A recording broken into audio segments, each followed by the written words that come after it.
penelitian para ahli, semua itu akhirnya membuktikan bahwa Karawang ini peradabannya sangat luar biasa. Dan sangat sayang sekali kalau peradaban Karawang yang sangat luar biasa ini tidak dikenal oleh generasi yang sekarang.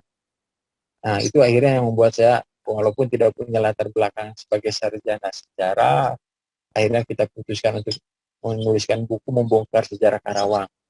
Jadi pada awalnya bahkan saya menulis buku ini bukan buku sejarah Karawang, karena merasa saya kan bukan sarjana sejarah seperti itu. Akhirnya ditulislah kata membongkar.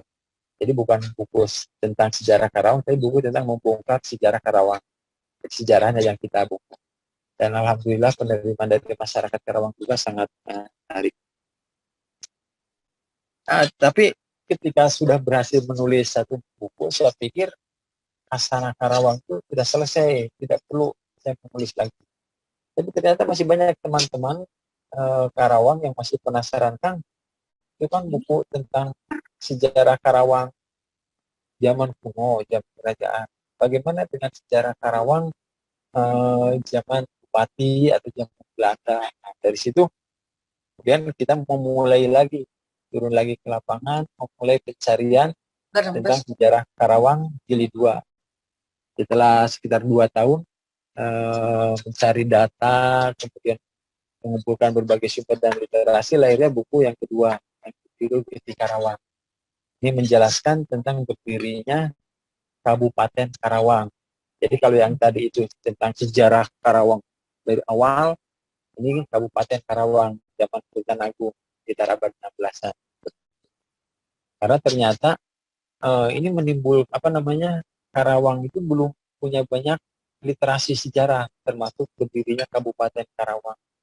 Jadi melalui buku ini saya bongkar Karawang, kampung pertama Karawang, kemudian kehidupan para bupati dan perjalanan kebupatian juga saya tulis semua seperti itu, dan itu dikerjakan secara mandiri, artinya tidak ada support, misalkan pendanaan atau lain-lainnya dari pemerintah, tetapi karena memang kita semata-mata ingin menggali, ingin mengenal, ingin mensosialisasikan tentang sejarah Karawang pada generasi muda.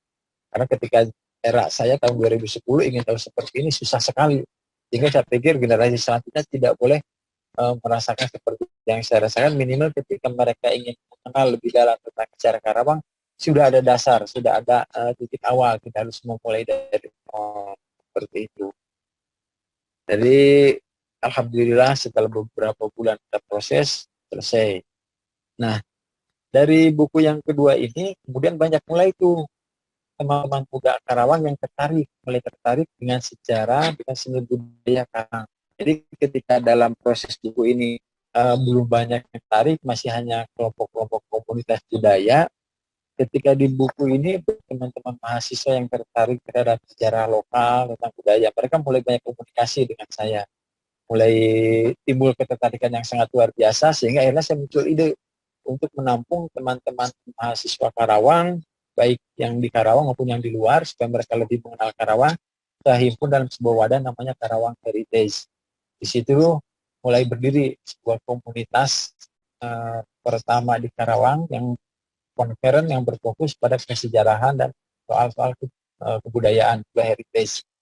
Ini semuanya anak-anak muda, mahasiswa, kemudian juga pelajar gitu kan. Saya himpun semua untuk lebih memudahkan mereka untuk mengenal Karawang. Dan sekitar tahun 2017 lah kalau tidak salah seperti itu Karawang Heritage berdiri.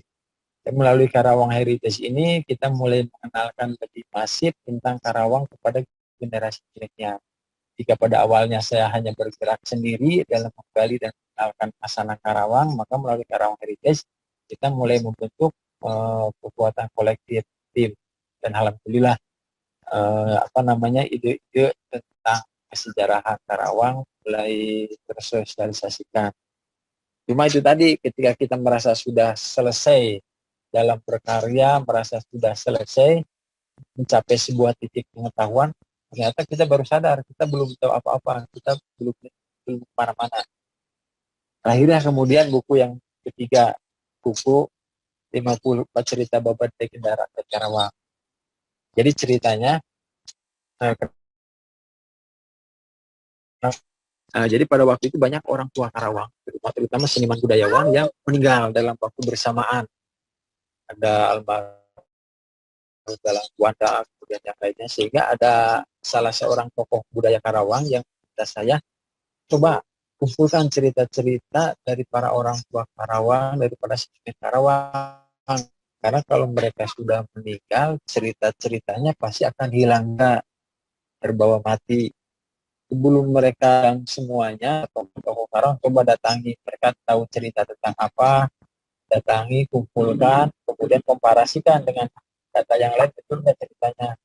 Dari situ saya kembali lagi turun keluar masuk kampung di Karawang itu mengumpulkan cerita-cerita rakyat. Dan memang ini tidak mudah juga, kita prosesnya tidak asal datang ke sebuah kampung ketemu orang tua dia cerita kita tangkap, enggak.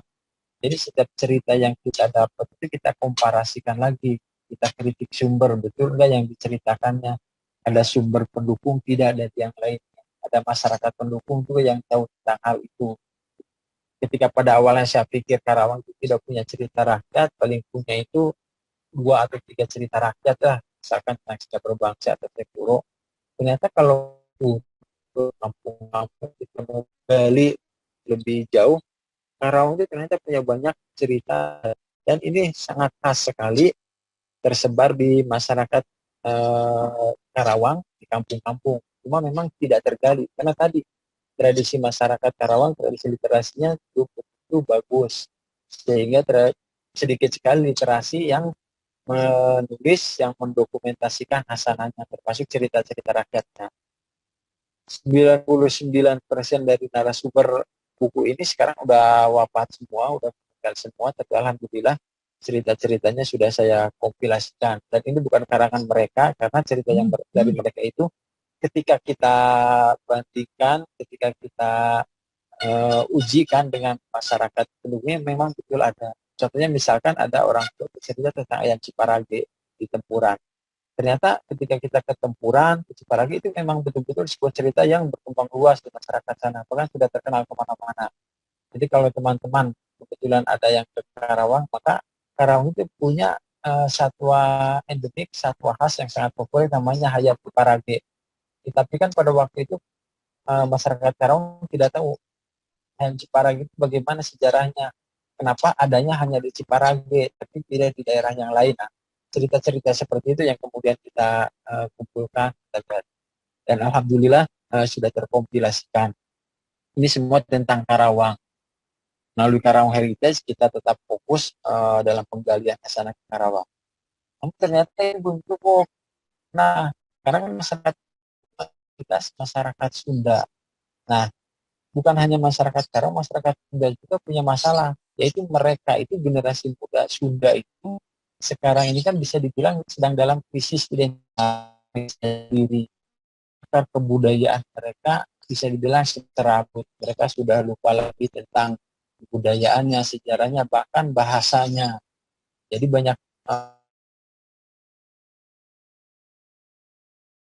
sama manusia mereka pula biasanya identitasnya sebagai masyarakat sudah sangat minim sekali, sangat kurang. Lahirlah buku yang pertama, ini sebuah sejarah yang berjudul Satria Kebutan.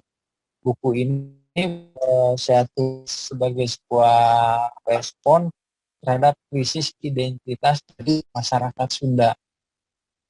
Jadi masyarakat Sunda itu berdasarkan dan manuskrip adalah masyarakat yang memiliki peradaban yang sangat luar biasa.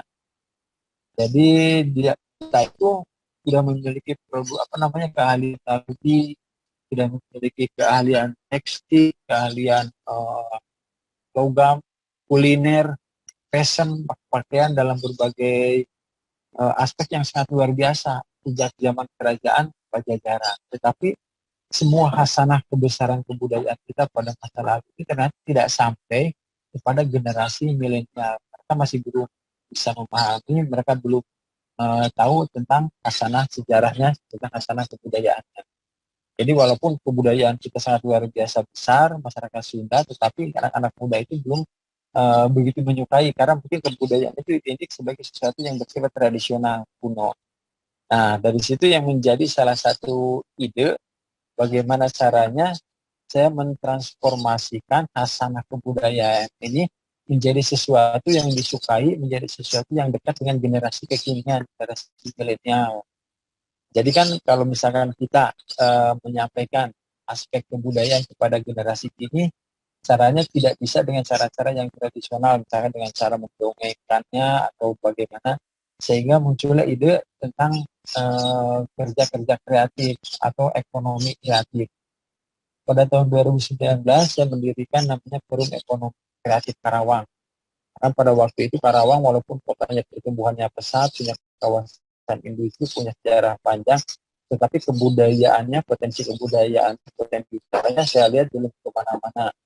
Sementara Indonesia yang pada waktu itu dengan kita tadi gagasan-gagasan tentang ekonomi kreatif ini ke Karawang.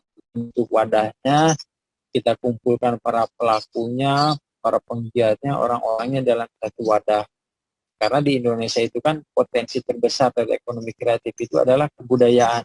Kalau di luar negeri itu potensi terbesar di Indonesia.